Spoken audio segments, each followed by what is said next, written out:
আমাদের জ্যাকস্ট্যাট প্যাথওয়ের full form Janus kinase pathway. JAK STAT pathway হচ্ছে আমাদের এনজাইম লিঙ্ক যে প্যাথওয়ে তার মতোই সেম। এখানে আমাদের বাইরের দিকে সেল মেমব্রেনের ওপরে আমাদের দুটো রিসেপ্টার প্রেজেন্ট আছে এক্সট্রা সেলুলারলি। একটা হচ্ছে সাইটোকাইনিন হচ্ছে সাপোজ এখানে কিছু লিগ্যান্ড এসে বাইন্ড হলো এবং বাইন্ড আসার পর এরা দুজনে ডাইমার ফর্ম করলো, মাঝখানে ডাইসালফাইড বন্ড করলো। এরপর কী হবে, জেনাস কাইনেজ একটা এনজাইম থাকে যে ইন্টারসেলুলারলি এদের সঙ্গে এই যে বাইন্ড হবে এই গোলগুলো, তারপর বাইন্ড হওয়ার পর আমাদের এখানে কী হবে, এখানে টাইরোসিন মলিকুল যুক্ত হবে আর জেনাস কাইনেসই টাইরোসিন মলিকুলকে আমাদের ফসফোরাইলেট করে দেবে।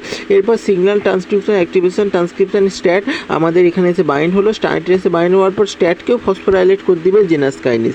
তারপর স্ট্যাটও ক্লোজ আসবে এবং স্ট্যাটও ডাইমার ফর্ম করবে, তারপর স্ট্যাট এখান থেকে বেরিয়ে যাবে।